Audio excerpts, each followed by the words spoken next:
কেন্দ্রীয় দুর্গা মন্দিরে। আমাদের অনুষ্ঠানটা হচ্ছে খুব সুন্দরভাবে, সার্বিক পরিস্থিতি ভালো, আইন শৃঙ্খলা এবং রাজনৈতিক ব্যক্তিবর্গরা আমাদের সাথে যোগাযোগ করে সুন্দর একটা পরিবেশ সৃষ্টি করে দিয়েছে। অন্যান্য বছরের তুলনায় এবছরে উৎসব মুখর এবং উত্তেজনামূলক আমাদের পূজাতে কাটতেছে। পূজা মণ্ডপ ভালো করে চলে, এখন শান্তি কোনো ভালো আছে, এখন চামিলে নাই আর ঠিক আছে।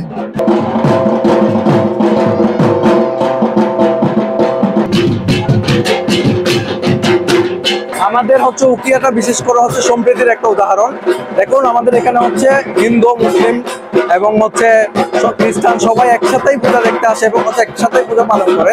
আমাদের এখানে এরকম কোনো বিশৃঙ্খলা বা কিছু প্রকৃতির সৃষ্টি হয় নাই এবং হচ্ছে আমাদের সার্বিক সহযোগিতার জন্য আমাদের হচ্ছে রয়েছেন পুলিশ সদস্য, আনসার সদস্য, তার পাশাপাশি আমাদের সাথে রয়েছেন হচ্ছে সেনাবাহিনীর সদস্যগণ এবং আমাদের হচ্ছে স্বেচ্ছাসেবী রয়েছেন, যার কারণে আমি মনে করতেছি না আমাদের কোনো বিশৃঙ্খলা হবে। দেখার জন্য আসছি আর কি, দেখার জন্য আজকে তাদের ধর্মের অনুভূতি একটা বোঝার জন্য আমি আসছি যে এখানে নিজে উপস্থিত হয়ে তাদের সব কি করতেছে এগুলি দেখার জন্য আপনি এখানে উপস্থিত হয়েছেন।